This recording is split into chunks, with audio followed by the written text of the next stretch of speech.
I'm Brett Cooper, and this is the Frontline Mobility Edge, where we discuss the latest in mobile device technologies and how they're shaping the frontline landscape of business. Thank you for joining us. Let's get started. Hello, Brett Cooper here, joined by Richard Makerson, CEO of BlueFletch, and today we're going to be talking about Agentic AI login. So this podcast is actually based on a demo that the BlueFletch team did at NRF earlier this year. Richard led the product team on showcasing a lot of these items, and I wanted to dive into some of the pieces that we've learned around AI over the last couple of years, and also talk about this new product feature. So, Richard, thank you for joining me. Good to be here. So to get started, we're going to back up a little bit and talk a little bit about AI in the enterprise. When I think about AI, most people think about creating a cat video or animated thing, or just something cheating on my homework as the kids do in high school these days. But foundationally, from a company perspective, I feel like there's three approaches we've seen, and I want to get your thoughts around what you've done from an organization standpoint internally, and then also, if you're talking to other companies, what you would give advice around. So the first one we've seen is building with AI. This is the tooling and using tools within your organization. I think you and I recently had a discussion with a VC, and I did steal his phrase, which was, teams that have the mindset to build quickly and are shifting to an AI product first approach are moving a lot faster than large organizations. So it really allows small organizations to move quickly. And these organizations used to have like staffs of 10 or 20 you can catch up to them a lot quicker if you have 2 or 3 guys using AI the right way. When you think about moving faster from a product development standpoint or from product cycles, where do you see, or where have you guided your organization on pulling AI into different workflows across your teams? Yep. So I will start by saying that here at BlueFletch, like our focus is enterprise mobility and frontline workers. We want to move fast, but we also need to be right. And so, like AI has unlocked some speeds and efficiencies, but that's not a replacement for not knowing how something failing to test it. But like once we've like have set that, it's really, start with the customer's problem, not the technology. It's not good enough to have AI that's impressive. It actually needs to solve a problem. So, what's the customer's problem? What's the friction? How can we solve that, but solve it in a way where, um, AI is just part of the technology. It's not we solve this with AI. We've solved this problem. We have an elegant solution for it. Yeah, can you give me a specific example? So if you think about your development team and bugs that customers send to your customer success team, how have you used AI to help plug those gaps or make those pieces faster? Yeah. So, like, you could have the agent, pretend to be, like a QA resource. Hey, we got a bug or we saw an exception out in production. What version of code did it happen in? Where's the tag? Can you do some research on like that bug or exception and like what changes we need to be making and put that all in a nice package for the developer? And so now you've probably cut out, you know, 20, 30 minutes of research. Then a developer might go get some coffee, walk around, and think about like how I'm going to start on this. And then, 30 minutes in, 30 minutes later, you're an hour in. Now I'm actually starting from the problem versus, I'm reading what feels like cliff notes to be like, yeah, that is the right fix. Let me either talk to somebody about it or make the fix and create a pull request to have somebody review it. So, that's a easy way to bring that in. I mean, and the other thing is, too, like these frontline workers, they're working, a couple hours for a shift. So it already could be a daunting process just getting a device, getting logged in and being ready to work. And now, if I have to hold a device up a certain way or, like the AI or the agent kind of works 80% of the time, um, it might as well be 0% of the time if I can't really get through my task or flows. So it needs to feel like I mentioned, like invisible. one very easy way for us is like on communications.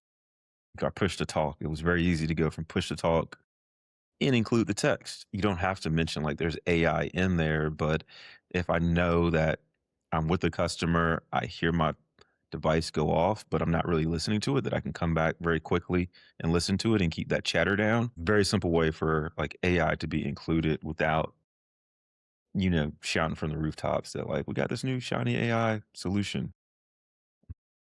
So I guess, that's sort of, I think that probably is the third category I want to dive into. So we'll just hop into that one. So leveraging AI in products. I think you're describing what I was articulate as, what is the pragmatic thing to go solve? If you have like a company or a new startup coming to talk to you and ask you for advice, or an enterprise asking you for advice on where do we plug in AI, where would you say they should start? Like how do they leverage AI in their existing workflows and products? Where should they start with that?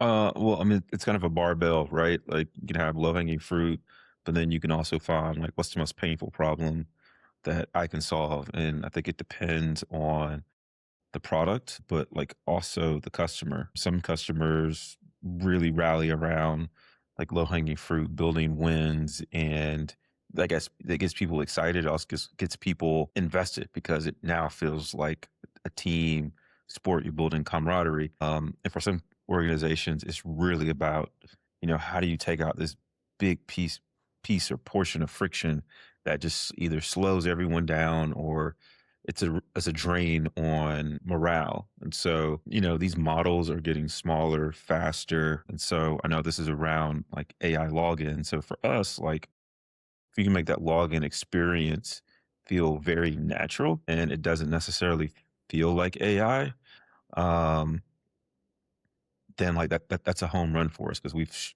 struck that balance of using these agentic tools to solve a very tough and challenging problem, but it doesn't feel like it's a new or very different process.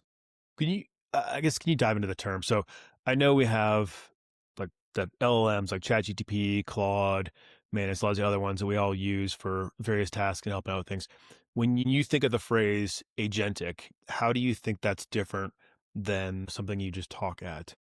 I think that's one and the same. So like when I think of the LLM, large language model, I think of this system that's trying to interpret what I'm saying, whether that's helping me write an email, transcribing my walkie-talkie message from voice to text. When I think of agentic, I think of like an agent, a buddy, a coworker. So they're really trying to understand my context, but then also add value or do something like on my behalf. So whereas a large language model might help me either answer a question or transcribe something, an agent could help me with a workflow.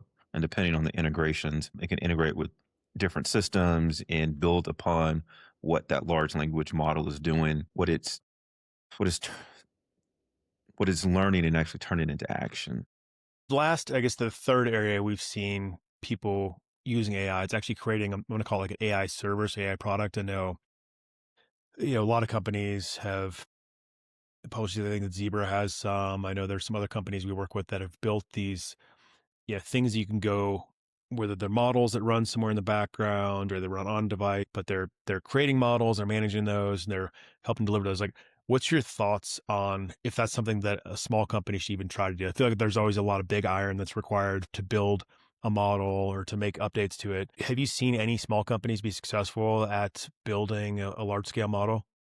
Bit of an arms race. It's tough from my perspective. I mean, the caveat is yes, but it really depends on the problem that you're solving, right? Like your big tech companies, Google, Meta, Microsoft. There's been a ton of money being poured into OpenAI. They've been in the news recently, and Anthropic, like as well, and they're spending billions, if not hundreds of billions of dollars, like to understand like the whole ecosystem and to build models. And so, for smaller companies who are bootstrapped or have raised a few million, solving very specific problems and reducing your focus, or just being very, very specific, like is the way to compete. Because like when you think about AI and this whole ecosystem, platform ecosystem, it's more than just models. Like models is a component of it, but do you have the data to train the models and to continue to update the models? Having the right chips, whether that's chips for training, chips for inference, and then you got to have users to use this. So it's more than just a model. If it was me, for BlueFletch, we're not building a bespoke model from the ground up, leverage the models that are there, build our expertise on top of those. That way we can stay modular and, continue to update and evolve as these models continue to get better because they're getting better. It was like every month or two at this point. So this is where I find out that you declined my expense report for the 500 GPUs I bought. That are They're not, oh, so and expensive right now. My goodness, GPUs and memory. Thanks AI. I guess just shifting gears a bit. When you're thinking about enterprises, we do a lot of work with enterprises at BlueFletch. When you think about enterprises actually starting to try out AI or use different AI to do the problem solving you talked about a couple seconds ago, how do you give guidance on when should you start? I mean, there's a lot of there's things are moving very fast. Should I just wait for everybody else and then copy what works? Or should I go, try to go start figuring stuff out with the cutting edge? Like, where do you feel like enterprises should fit in that curve? you got to start now. If you're just starting, you're probably already too late on this curve. It reminds me a bit of the mobility curve. I think is a little bit different because generally adults either had a cell phone or had access to a cell phone. So the concept of the smartphone was just an evolution of a product that they already had. And then when you get into apps and services and Internet of Things devices, that's just an evolution of that form factor. AI is very tangible, unlike how, blockchain was a few years ago. That was its own hype. So, how are you leveraging like AI personally, like in your day to day? Like, how does it help you efficiently throughout your day?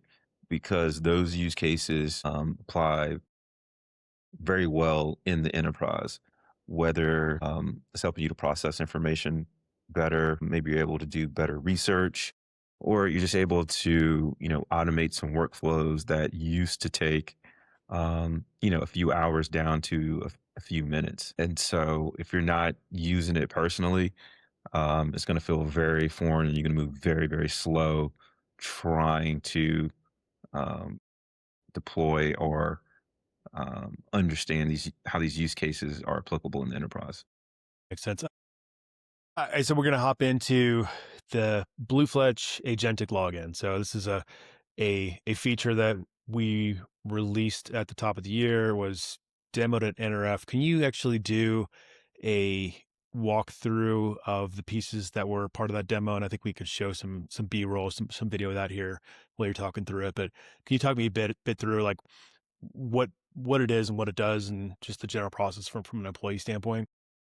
Yeah, so I'll talk a little bit about the NRF experience and then talk about the agentic login. But the experience that we had at NRF that potentially bring into Modex this year in Atlanta was blending this agentic login, but also an agentic user registration into one experience. So we had a kiosk. We were running a Zebra KC50 that had a camera on it that had a model that was always on and always looking to identify someone. So either I've seen you before and I know exactly who you are. I've seen you before, but I don't know who you are, or I've never seen you before. And as you walk up and look at the screen, it's detecting intent. So you could be close to the screen, not looking at it. But as soon as it detects intent, you get a pop up to ask, do you want to register or do you want to learn more about BlueFletch? If you want to learn more about BlueFletch, we had a local LLM that would answer questions about our product, but you could hit register and you could hold up your NRF badge that had a QR code and we pre-populated the registration fields and you hit submit. And at that point, you could then pick up any device that we had at the conference. You tap login, it would look at your face and it would authenticate you. And so what was happening was that the model is on the device, is always on and always training. And so there was no need to train because we've smoothed out that process. The QR code on the badge made the user registration very smooth. And so once you hit submit, like that was it. And so we're just really showing not only the power and how easy like that agentic flow could make it happen, but as you know, and anybody who's been to NRF, it's very challenging to have a live demo in that environment, which we did have running pretty successfully. And so with agentic login or intelligent login, it's just an always on model. And so if you have a rack of devices, they're always on, they're always looking.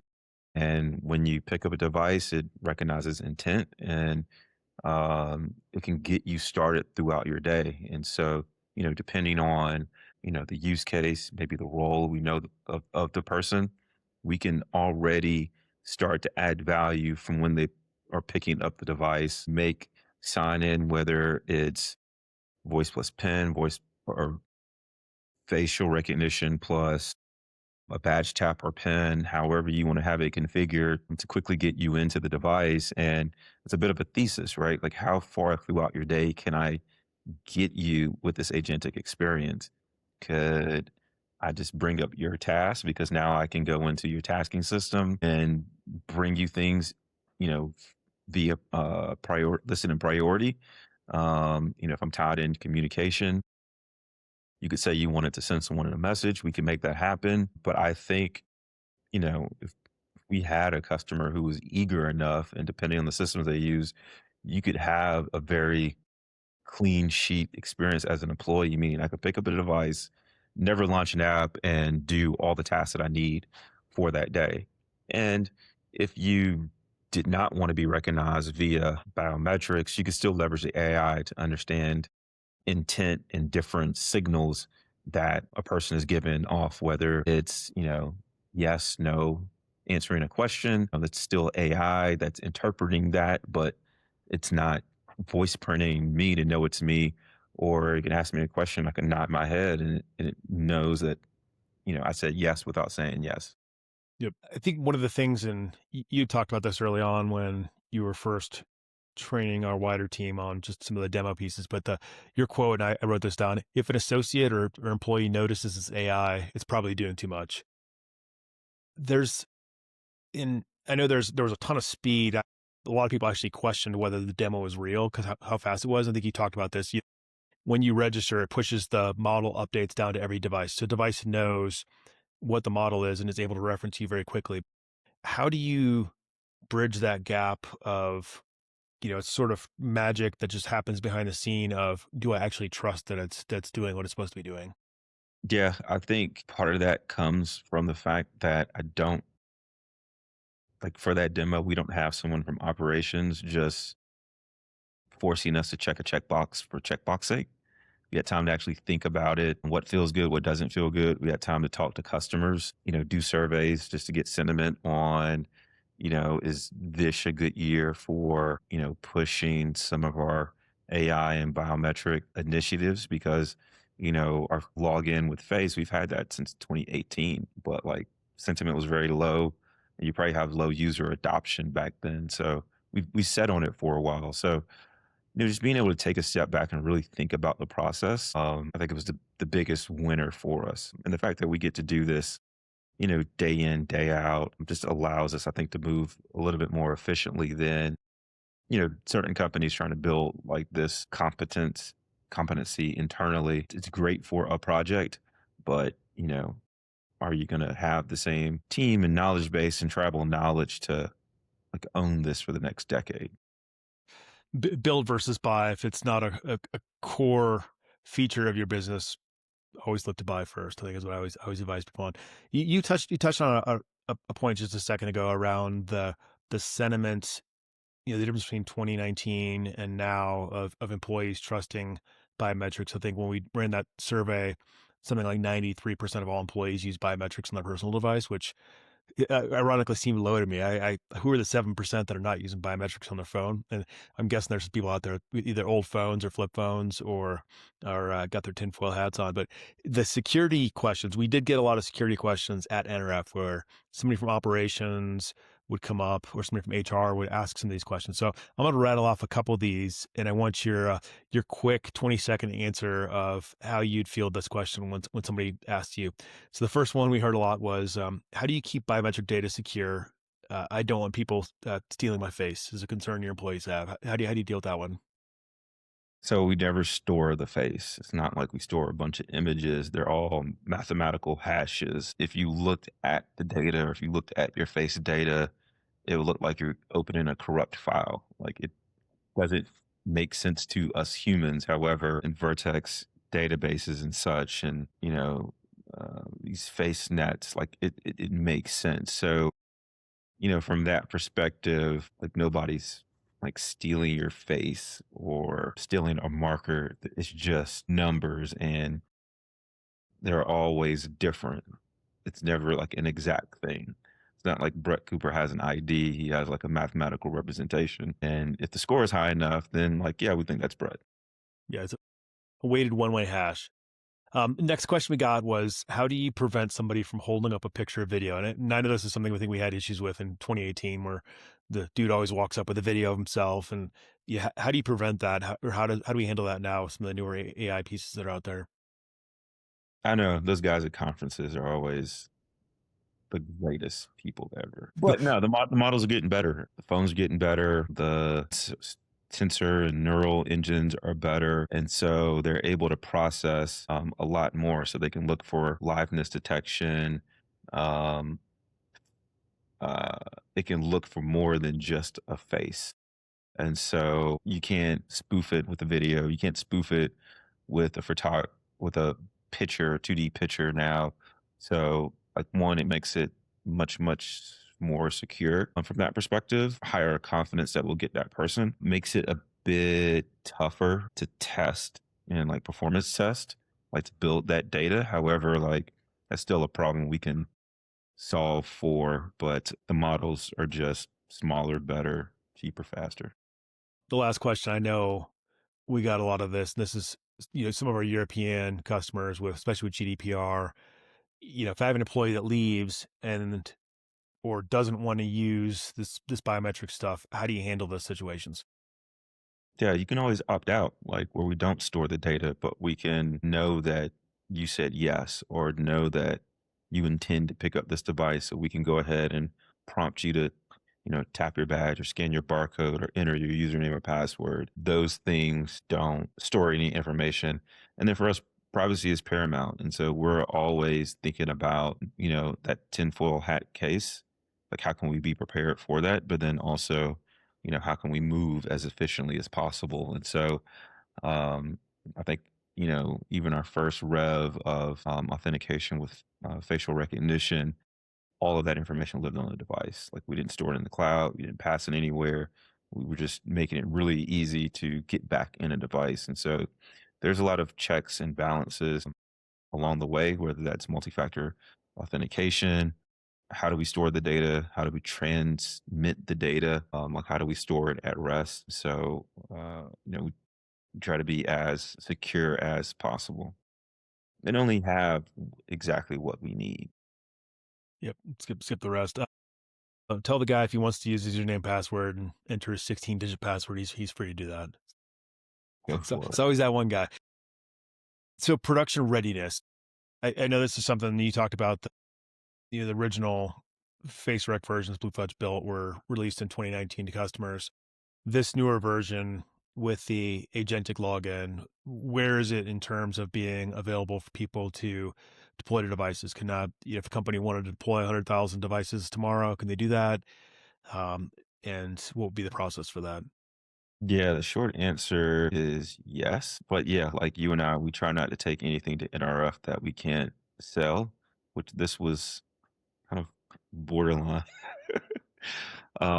Maybe a product, maybe not. But yeah, like it's ready. And I mean, it's just up to a customer to work with us to get it configured, get it in their environment, like do some testing to see if there are things in their environment or out in the field that we're just not able to reproduce here or weren't prepared for. So yeah, like it's interesting. So yeah, it's interesting to have someone come up and say, well, does it work if they have a face mask on? And it's like, It's face rec. It's not going to Wired work. What being if I was hold my hands up?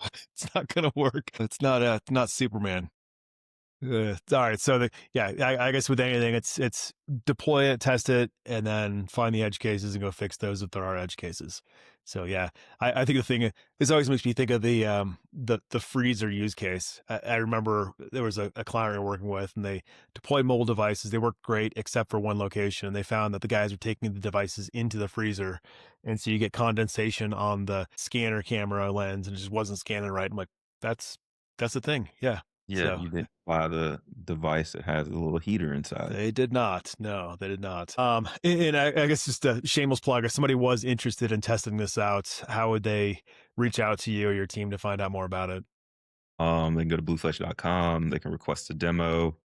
Existing customers can reach out to the success team. You can also reach out to your reseller to reach out to us, our partner program. We're accessible. We're here. We're always excited to, get engaged and, get feedback and get the perspective from our customers of the things that we're working with. Yeah. So no egos involved from us. We're always looking for feedback and constructive criticism. So you are excited about the guy walking up at the conferences trying to break your stuff. Iron sharpens iron. I like it. Richard, thanks for walking me through this. You mentioned you're going to be showing this off at Modex, or some pieces off at Modex. Can you tell me what might be different than NRF if you're going to be showing that off in Atlanta Yep. here in April? So Modex is a manufacturing conference, and we do have part of our BlueFletch Identity product set where you can manage users in the BlueFletch portal, and they can go to any kiosk and register themselves and print out their own badge. And so now they have two-factor auth, the PIN that they created, going through the registration process, and the badge that they've printed out that they can use. And so, that's a product that we do have with customers. And so it may be closer to that since we actually have that product than what we brought to NRF. So it's yet to be seen. We still got a couple of months. Things may change. Excellent. Awesome. Richard, thanks for walking us through this. And then if folks have questions, feel free to reach out or ping us for details, or swing by Modex. Richard, any other key things aside from the tinfoil hat guys need to be know about? Nah, I mean, AI is here. Use it personally, try it out, build a perspective of things you like, things that you don't like, things that you would like to see, because I mean, it's here to stay. And so I'm looking forward to working with our customers and continue to work with our team and find more ways that we could, work this in so that the millions of folks who use BlueFletch, their workday is better. Excellent. Thank you very much, Richard. Have a good one. You too. Cheers. Thank you for tuning into the Frontline Mobility Edge. If you enjoyed this episode, make sure to subscribe for more content every month. If you'd like to learn more about BlueFletch, check out the link in the description or visit us at bluefletch.com. See you next time.